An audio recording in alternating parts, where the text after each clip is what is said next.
The line at this New York food pantry is long and getting longer. But at least 10% of the people seeking assistance here aren't considered to be poor by official government standards. Take Yvonne, who is too embarrassed to show her face on camera. She makes well above $22,000 a year, the amount the federal government considers the poverty line for a family of 4.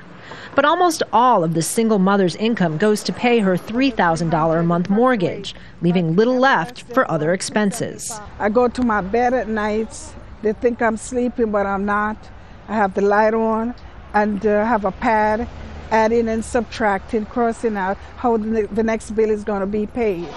Under a new formula, the U.S. Census Department is taking into account not only living and health expenses, but also benefits, like food stamps and tax credits, to determine how many Americans are truly living in poverty. It's just a better measure because it gives us a more realistic sense of what people's basic needs are and what they really have to meet those needs, and then on top of that, how well social policy is working to close that gap.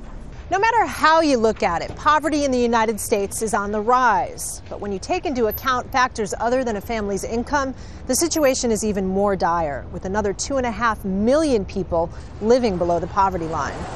According to the report, government benefit programs like free school lunches drastically reduce child poverty, 18% as opposed to 22.5%. By using the new measures, the number of elderly people living in poverty increases from 9 to 15%.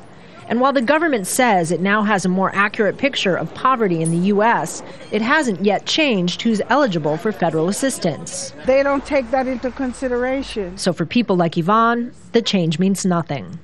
Kristen, Saloomey, Al Jazeera, New York.